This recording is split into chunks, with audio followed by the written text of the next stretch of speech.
What if? It's a simple question, but it raises so many more. What if I had stayed in LA? How many championships could we have won? What if the Pistons had drafted Carmelo Anthony?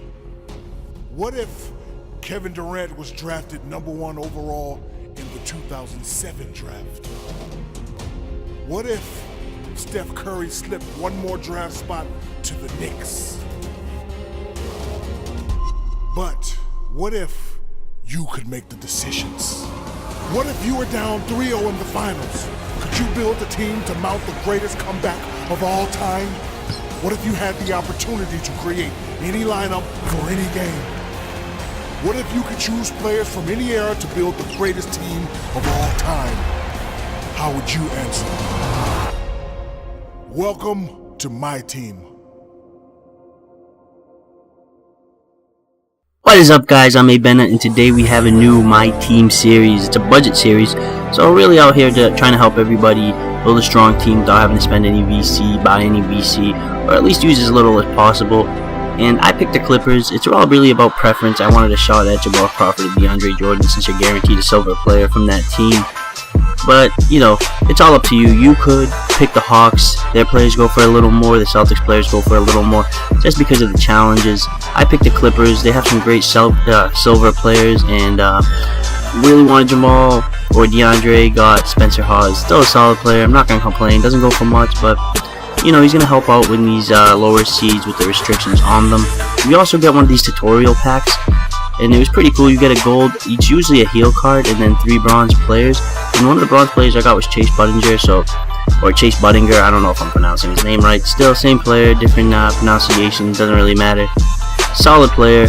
I put him on the bench. I think I'll move him up to starting over Anthony early.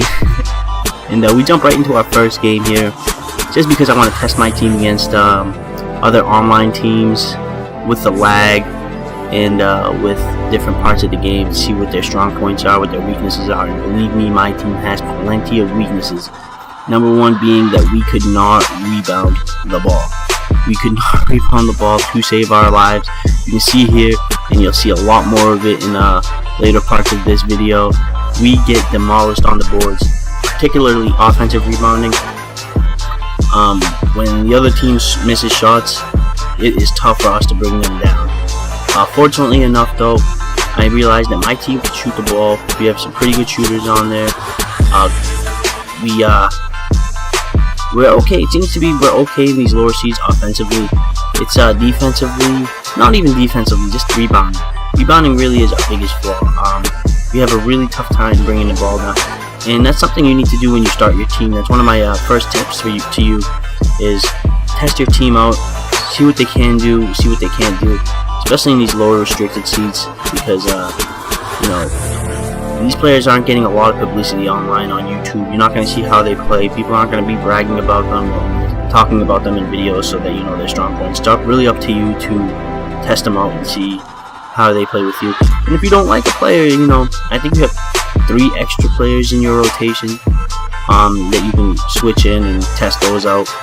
Or if not, I mean, worst case scenario, just build up some MT and go buy somebody from the auction, a silver player or a bronze player for these lower seeds. That's really last resort, because I feel like you can pretty much make anybody work for you. Just you put them in the right position, put them in a position to succeed. And right here you'll see our rebounding woes. Seriously, look at this. I can't even count how many shots. We get embarrassed. I cannot get a block to save my life. Thankfully, this guy could not shoot. We eventually get it over the back call. But if it wasn't for that call, it's just a matter of time before they scored. Probably in about 6 or 7 more shots, they probably would have got a bucket. But here we go on the fast break. Almost took a shot. Thank God, slowed down. And that's what I'm talking about. My guys can shoot the ball, and I'm really happy with that. Shooting is a big part of the game. Obviously, it's basketball, so can't complain about that, right? And yeah, so let's talk a little more about the series coming up. It's going to be I'm trying to help you build these teams up, because a lot of people don't have the money to spend on VC, and I don't really agree with these microtransactions in these games where you have to spend $50 to $100 just to try to build your team up, and then next year comes around and you got to do the same thing pretty much over. But what we can do is we can beat them in their own game. We can build our teams with M teams, hard work, which I did actually for my team. I had a pretty solid team where I barely spent any VC or money on VC. I think I did one pack opening, or a couple actually, where, you know, I still didn't get any solid players because these odds are terrible. 2K is really killing us with these odds. You shouldn't be spending that much MT on a pack and getting a silver player. You should be guaranteed at least, you know, if you're spending 9K MT, at least a gold player. But that's just a wish list for next year. Hopefully they fix that. They, you know, get better with time. But for now, this series I'm going to be showing you how to make MT, especially early on, because right now in the beginning of the game is crucial to how your team develops. How you spend your MT, making sure you spend it wisely, not going for a pack every time you make enough MT, because if you make about 600 MT per game, you should have about 1800 MT in the first seed. So when you get out of that qualifying seed, you should have 1800 MT minimum. And I don't even think you should be playing the first, or maybe you could play the qualifying seed, but really you should really be focused on domination. You make a good amount of MT, probably about 700 MT minimum a game, maybe 600 depending on how you play. I tend to make a little more MT just because I play a high tempo game where I, you know, rebounding the ball a lot and, you know, going a lot of fast breaks. You get fast break bonuses in games, so I tend to make a little bit more MT. I usually make around 750 MT a game, 740 depending. Sometimes I'll make a little less, sometimes I'll make more. So yeah, in that domination, you're making about 600 to 700 MT per game. You're also picking up a player, and when you do pick up that player, do not quick sell them. Don't put them on the auction for cheap. Just hold on to them until you really figure out what you want to do with that player. You don't know what collection might come up in the future that you may need that player. So I'm not saying hold on to them forever, but at least think before you quick sell. Don't get money hungry. Don't take the quick MT. Hold on to them for a second, and especially early on, try to get to that 50 player milestone where you get a 5K MT. And now if you get those 50 players, then go and quick sell your players, but preferably put them on the auction block for about a K, 700 MT, if they're silver, a K, if they're bronze, 500, 600 MT. And you can make a good amount of MT right there on the auction, and with the reward to buy a great player like Kobe or Steph Curry, somebody that's really going to contribute to your team.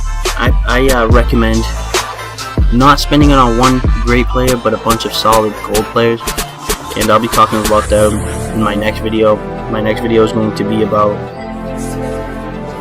players you can get on the block that are pretty cheap, that are super efficient, super helpful to have on your team. And I know because I went through all 8 seeds with some guys on my team that probably I could have sold for less than 2K MT, but they were so helpful in my team. One of them was actually a starter for all 8 seeds. No, not all 8 seeds, but probably 5th seed down. When I got him, I think I was in the 5th seed in the pack, and he really helped me out. And I'll be telling you more about that player and other players in my next video, so definitely check that out. Unfortunately, we don't get to finish this game because it just starts to lag in mid-third quarter. A couple plays from now, it starts to lag. It gets really crazy. I didn't want to make you sit there and watch it, so I cut to the end of the game. But my team's doing pretty good right here. As you can see, we take the game 67 to 45. Try to dribble out the clock, but he still wants a chance at he wants 12 points in 17 seconds, so I just pass it around and get fouled here. I was like, no, don't make me shoot free throws, just let this game end. But thankfully we just had to inbound it, so I was like, let me inbound it, hold the ball, clock run out, get this game over with. I've seen enough. And nope, throw an interception. Like, this is Madden, but no, I I throw a bad pass, get a steal, and thankfully he misses, but he just dribble out the clock. Yeah, so you can see I learned a lot from my team today, and I also made 740 MT. That 740 MT also, I believe you get for your first game 1000 MT, so that's 1750 MT or 1740 MT right after that. I look at my box score. Caldwell Pope really helped out. Shane Larkin, who I really like. I had him on my team last year, 2K14, when I started the game. He was very effective there too. He can shoot the ball. But check this out. He shot 26% from the field, but he also got 19 offensive rebounds to my 2 offensive rebounds. He killed me on the boards. That's definitely something we need to work on. Offensively, we're okay. Shot 58%, so I'm comfortable there. Definitely gonna make adjustments here and there if I can get something for cheap. If I see any snipes, I'll definitely pick those up. But for now, I'm okay on the offensive end. I just gotta see what I can do to improve these rebounds. But yeah, this has hopefully been a little bit helpful. There's definitely more to come. Try to put out 2 videos a week, and as we progress through these seeds, and hopefully by in a couple of videos we'll have a pretty great team without having to spend any VC. Until next time, guys, I love y'all. Bye.